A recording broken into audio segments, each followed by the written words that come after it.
जय श्री कृष्णा, राधे राधे। आप सभी का स्वागत है मेरे हेमा के व्रत कथा उपाय चैनल में। दर्शकों, आज की इस वीडियो में हम आपको सकट चौथ व्रत कथा सुनाने वाले हैं, जो कि तिल चौथ के नाम से भी जाना जाता है।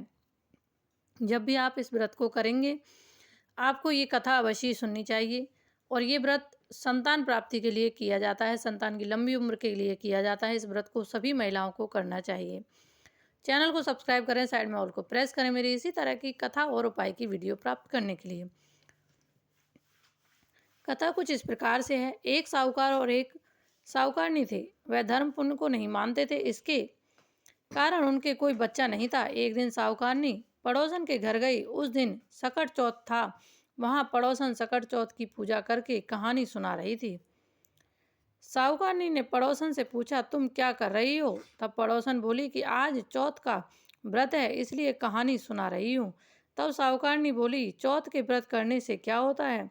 तब पड़ोसन बोली, इसे करने से अन्न धन सुहाग पुत्र सब मिलता है। तब साहूकारनी ने कहा, यदि मेरा गर्भ रह जाए तो मैं 1.25 सेर तिलकुट करूंगी और चौथ का व्रत भी करूंगी। श्री गणेश भगवान की कृपा ऐसी हुई कि साहूकारनी के गर्भ रह गया। तो वह बोली कि मेरे लड़का हो जाए तो मैं 2.5 सेर तिलकुट करूंगी।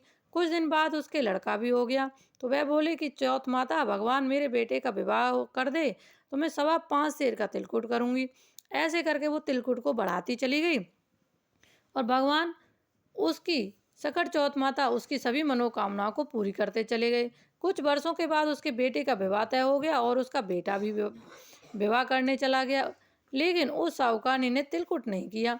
इस कारण से चौथ देव क्रोधित हुए, गुस्सा हो गए और उन्होंने फेरों से क्या करा, उसके जो बेटा था ब्याहने के लिए गया था उसको उठाकर पीपल पर बिठा दिया। सभी दूल्हे को खोजने लगे, वर को खोजते रहे, वो नहीं मिला। हताश होके, नाराज होकर के यानी कि निराश हो गए। उनको जब दूल्हा नहीं मिला तो सारे लोग अपने अपने घर को लौट गए। इधर जिस लड़की से साहूकारनी ने लड़के का विवाह होने वाला था, वह अपनी सहेलियों के साथ गणगौर पूजने के लिए जंगल में घास लेने गई थी, धूप। तभी रास्ते में पीपल के पेड़ से आवाज आई, ओ मेरी अर्धव्याही। यह बात सुनकर जब लड़की घर आई, उसके बाद वह धीरे धीरे सूखने लगी, कांटा हो गई सूख के। एक दिन लड़की की माँ पूछती है, अपनी बेटी को कहती है, बेटी मैं तुम्हें सब कुछ अच्छा खिलाती हूँ, अच्छा पहनाती हूँ, फिर भी तुम सूखती क्यों जा रही हो, ऐसा क्यों? तब लड़की अपनी माँ से बोलती है कि जब भी मैं जंगल में दूब लेने के लिए जाती हूँ तो पीपल के पेड़ से एक आदमी बोलता है कि ओ मेरी अर्धब्याही। उसकी बात सुनकर, इसका मतलब क्या है, उसकी बात सुनकर मैं कांटा हो रही हूँ, सूख रही हूँ। उसने मेहंदी भी लगा रखी है और सेहरा भी बांध रखा है। तब उसकी माँ ने पीपल के पेड़ के पास जाकर देखा तो उसका जमाई ही था वो। तब उसकी माँ ने जमाई से कहा, या आप यहाँ क्यों बैठे हो? मेरी बेटी तो आपने अर्धब्याही कर दी और अब क्या लेने आए हो? साहूकार साहूकारनी का बेटा बोला, मेरी माँ ने चौथ का तिलकुट बोला था लेकिन नहीं किया, इसलिए चौथ माता ने नाराज होकर, क्रोधित होकर मुझे इस पेड़ पर टांग दिया है। यह सुनकर उस लड़की की माँ साहूकारनी के घर गई और उससे पूछा कि तुमने सकट चौथ का कुछ बोला था क्या?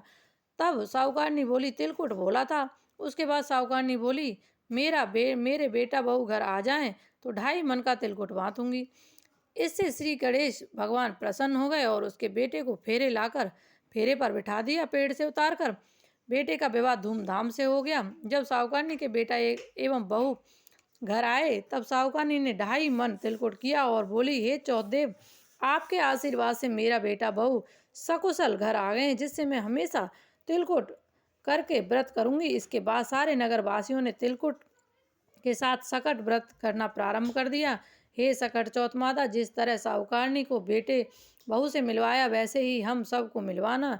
इस कथा को कहने सुनने वाले का भला करना। बोलो सकट चौथ की जय, श्री गणेश देव की जय। तो ये कथा आपको अवश्य सुननी चाहिए। जय सकट चौथ माता कमेंट बॉक्स में अवश्य लिखें। आप सभी को राधे राधे और वीडियो को ज़्यादा से ज़्यादा शेयर करें ताकि औरों तक भी ये वीडियो पहुंच सके।